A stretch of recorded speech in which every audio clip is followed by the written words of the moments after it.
Pero otro discípulo de Freud, Ferenczi, adoptó al respecto una postura totalmente diferente.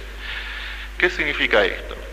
Freud, en la realidad, en sus escritos, habla con mucho respeto de los fenómenos parapsicológicos, pero no tiene un pronunciamiento total y absolutamente claro sobre su realidad. Incluso a veces es un poco contradictorios, a veces, como hemos visto, afirma veracidad sobre los fenómenos parapsicológicos y otras veces está en una posición dubitativa.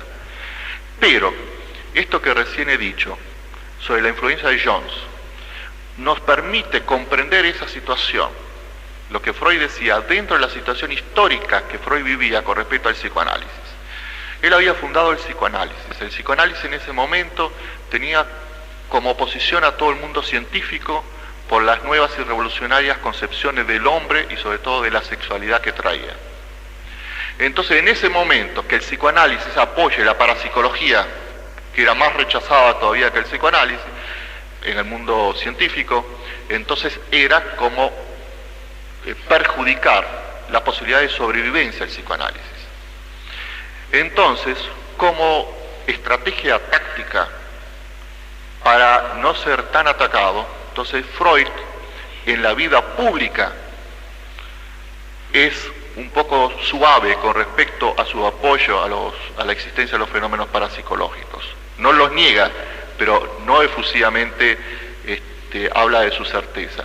Pero en la vida no pública, sino en la vida privada, en cartas y correspondencias que ha mandado a amistades, entonces se refleja un apoyo sumamente importante al estudio e investigación de la parapsicología.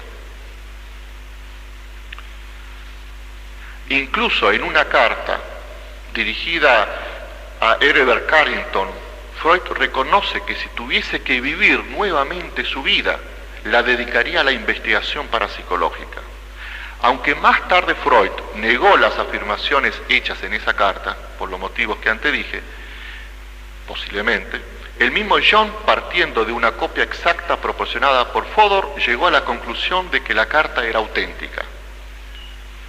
Pero posiblemente las confrontaciones más dramáticas planteadas en torno a este tema se produjeron entre Freud y Jung. El interés de Jung, puesto de manifiesto en una época temprana de su vida por la parapsicología, puede haberse despertado por obra de las historias que le contaba su madre sobre sus encuentros con fenómenos espectrales y sobre sus presentimientos. De cualquier manera, él tuvo su propia cuenta de sueños premonitorios y clarividentes. Dedicó su tesis doctoral a un trabajo basado en experimentos con un primo de 15 años a quien consideraba un medium. Participó también en experimentos con medium dirigidos por el psiquiatra e investigador alemán Albert von Notzing, muy conocido en ese entonces. En esas sesiones colaboró uno de los mediums más famosos de la época, Rudi Schneider, y los resultados impresionaron a muchos, incluso a Bleuler, que era un distinguido psiquiatra suizo que también concurrió a esas sesiones. Los primeros discípulos de Freud y los primeros profesionales que se dedicaron a la práctica del psicoanálisis manifestaron cierto interés por la telepatía. El informe de Steckel, en apoyo de la hipótesis telepática, apareció 2 años antes de que Freud publicara su primer informe. Como era dable esperar, la naturaleza polémica del tema ejerció una influencia polarizante sobre los entusiastas del método psicoanalítico, que por su parte también estaban comprometidos, como dijimos, en su propia lucha para la supervivencia de su disciplina.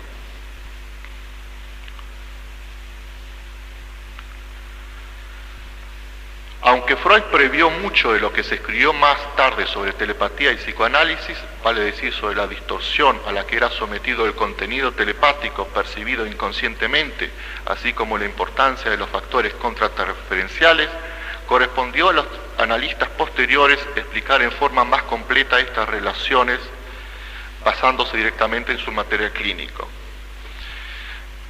Es importante esto que recién he señalado.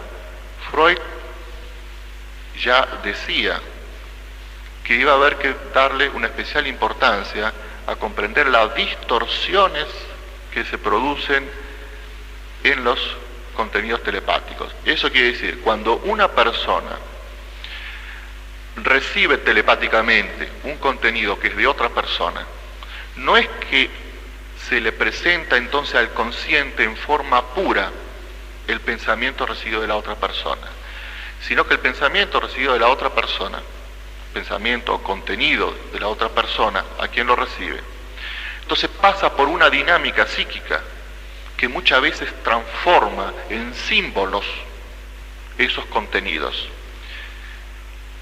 Y luego con la técnica psicoanalítica, entonces se facilita el poder reinterpretar esos símbolos para entonces poder darse cuenta cuál era el contenido realmente recibido. Hoyos registró una serie de características del sueño telepático e insistió sobre la importancia de los aspectos libidinales y afectivos del mensaje, el rol de la represión, la vinculación del mensaje con un deseo en proceso de ser reprimido y la vulnerabilidad del analista como fuente del mensaje a consecuencia de la acción de la contratransferencia. Ankende y Servadio vincularon la producción de hechos telepáticos a factores transferenciales, afirmando que la transferencia positiva los favorece. Ehrenwald llegó a una formulación más específica basada en investigaciones que llevó a cabo con un sujeto dotado y en observaciones clínicas. Se refirió a la telepatía como una función menor que se desarrollaba en forma compensatoria para suplir una incapacidad o falta preexistente. A la luz de la hipótesis telepática, examinó nuevamente la psicopatología de la psicosis y sugirió que en la esquizofrenia el individuo es anegado y no logra enfrentarse con el contenido heteropsíquico percibido telepáticamente. Aquí aparece la primera mención a que habría que darle un enfoque totalmente distinto a la psiquiatría. Si cuando la psiquiatría se enfrenta con la psicosis, que es un estado de locura, digamos, entonces siempre analiza que ese estado de locura es producto de una dinámica interna del individuo. Aquí este autor nos dice que muchas veces puede no serlo, pueden ser contenidos externos al individuo que telepáticamente están influenciados en el individuo, descompensándolo y trayéndole esa conducta psicótica. Por lo tanto, esto tal vez explicaría la gran parte de fracasos que la psiquiatría tiene en el tratamiento de los psicóticos, donde los éxitos todavía dejan mucho que desear y tal vez se deba a que no tienen en cuenta estas otras variables para el manejo terapéutico de la situación. Burlingame dijo que hay que tener muy en cuenta la relación temprana entre la madre y el niño para el desarrollo de las características telepáticas. Esto también lo dice un científico argentino, que es Raskowski. Hace poco incluso lo escuché en una conferencia en la cual él decía que el desarrollo de las capacidades parapsicológicas se determinan en la relación más temprana de la niñez, incluso en la relación fetal que el niño tiene con la madre que lo está engendrando. Kende, Dutch y Hoyos dicen que surgen contenidos telepáticos en situaciones en que los terapeutas se alejan psicológicamente del paciente a consecuencia de sus propias preocupaciones. Esta retracción de la atención del terapeuta sobre el paciente le crea un estado de stretch y proporciona un marco favorable para que se produzca un hecho telepático. Entre el paciente y el terapeuta se produce una relación que se llama transferencial, en la cual en ciertos momentos el paciente está sumamente dependiente del terapeuta. Si el terapeuta se muestra distraído sobre lo que le está comunicando el paciente, porque el terapeuta ese día tiene sus propias preocupaciones, por más que trate de disimularlo, según estos autores, entonces el paciente, para ganarse de vuelta la atención psicológica, consciente e inconsciente del terapeuta, se abre más hacia el terapeuta, permitiendo entonces la introyección de contenidos del terapeuta, que es una situación que favorece entonces la producción telepática. Dos artículos de Eisenbach renovaron el interés despertado por el tema de los sueños y de la telepatía. Trabajo con posibilidades vinculados al factor telepático, no solo entre sus pacientes y él mismo, sino también entre sus pacientes, aunque entre ellos no se conozcan. Mire qué importancia tiene esto para la psicología y la psiquiatría. Es imposible negarla o tratar de no verla. Quiere decir que no solo entre el paciente y el terapeuta se pueden dar fenómenos telepáticos, sino como el terapeuta a la vez es terapeuta de otros pacientes que él tiene. Entonces, a través de él pueden los pacientes introyectar contenidos telepáticos de otros pacientes del mismo terapeuta aunque no lo conozcan. Entonces de repente presentar cosas, por ejemplo sueños, y si yo tuve tal sueño y ese sueño no se debe a la dinámica propia de ese paciente, ese sueño no se debe a los contenidos conscientes e inconscientes del terapeuta, sino a otro paciente que tiene ese terapeuta. Total y absolutamente claro sobre su realidad. Incluso a veces es un poco contradictorios, a veces, como hemos visto, afirma